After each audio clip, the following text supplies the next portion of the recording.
नमस्कार राम राम मंडळी, हा माझा पहिला व्लॉग आहे. मी नाशिकच्या मोस्ट फेमस अशा ठिकाणी आलेलो होतो. तशी नाशिकमध्ये बरीच फेमस ठिकाणे आहेत. त्याच्यापैकी सोमेश्वर धबधबा हे एक ठिकाण आहे, जेथे पावसाळ्यामध्ये नाशिकमधला प्रत्येकजण कधी ना कधीतरी आवर्जून येत असतो. म्हणून मीही गेलो होतो.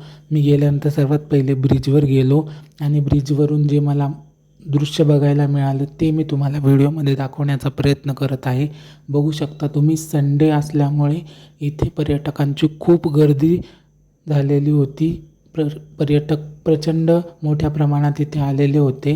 नंतरून मग मी ब्रिजच्या खाली उतरल्यानंतर मला जे दृश्य बघायला मिळालं ते मी तुम्हाला दाखवण्याचा प्रयत्न करत आहे. त्यानंतर इथे बाजूला मला एक मेहेलसारखं एक हिस्टॉरिक प्लेस बघायला मिळालं. ते सुद्धा मी तुम्हाला व्हिडिओमध्ये दाखवण्याचा प्रयत्न करत आहे. आणि इथे आजूबाजूला छोटे छोटे गाडेसुद्धा लागलेले आहेत, ज्यावर खाद्यपदार्थांची विक्री केली जाते. मग मी तिथून निघालो मेन आपला जो स्पॉट आहे सोमेश्वर धबधबा त्याच्याकडे. आणि तिकडे जाताना जे काही मला दृश्य बघायला मिळत होतं ते मी तुम्हाला दाखवण्याचा प्रयत्न करत आहे. तर इथे बघू शकता तुम्ही, संपूर्ण वातावरण हे निसर्गरम्य झालेलं होतं आणि सगळीकडे हिरवळ झालेली होती. खूप सुंदर क्लायमॅट होतं त्या दिवशीचं. आणि मेन स्पॉट तुम्ही बघू शकता, इथून सोमेश्वर धबधबा कोसळायला सुरुवात होते. हा सोमेश्वर धबधब्याचा स्टार्टिंग पॉईंट आहे. इथून सोमेश्वर धबधबा कोसळतो. बघू शकता तुम्ही सोमेश्वर धबधब्याचा प्रवाह. खूप सुंदर स्पॉट आहे हा. आणि इथे पावसाळ्यात खूप गर्दी असते. थोडं समोरून सुद्धा मी व्हिडिओ काढण्याचा प्रयत्न केलेला आहे. बघू शकता तुम्ही, पाण्याचा प्रवाह खूप मोठा होता. पावसाळा असल्यामुळे कंटिन्यू या धबधब्याला पाणी असतंच असतं. हा धबधबा कंटिन्यू सतत वाहत असणारा धबधबा असतो पावसाळ्यामध्ये. याचा पूर्ण वॉटरफॉलचा मी तुम्हाला व्हिडिओसुद्धा दाखवत आहे. अशा प्रकारे हा सोमेश्वर धबधबा कोसळत असतो. फार काही उंचीचा नाही आहे, परंतु जी काही उंची आहे आणि जसा तो वाहतो तो बघताना खूप सुंदर आणि मनमोहक वाटतो. त्यामुळे हे नाशिकचं खूप छान स्पॉट असल्यामुळे लोक इथे बरीच गर्दी करतात.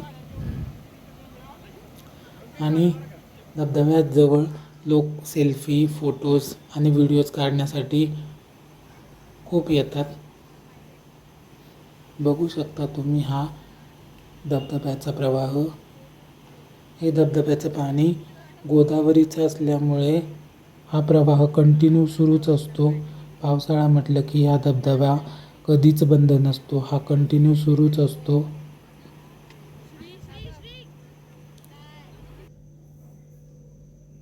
आजूबाजूचं क्लायमेटसुद्धा मी तुम्हाला दाखवण्याचा प्रयत्न करत आहे. या धबधब्याच्या जवळच काही गाडे लागलेले असतात, त्याच्यावर आपण खाद्यपदार्थ घेऊन तिथे त्याचा आनंद घेऊ शकतो. या गाड्यांवर पेरू, मका, काकडी अशा प्रकारची खाद्यपदार्थ विकली जातात. त्या गाड्यांकडे बघून मलासुद्धा मोह आवरला नाही, म्हणून मी मक्याचं कणीस घेतलं आणि त्या मक्याचा आनंद घेत इथे मी बसलो.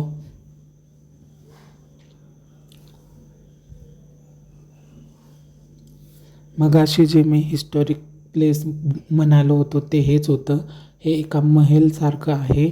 याची हिस्ट्री काय आहे ते मला पण माहिती नाही, म्हणून मी तुम्हाला सांगू शकत नाही. आणि अशा प्रकारे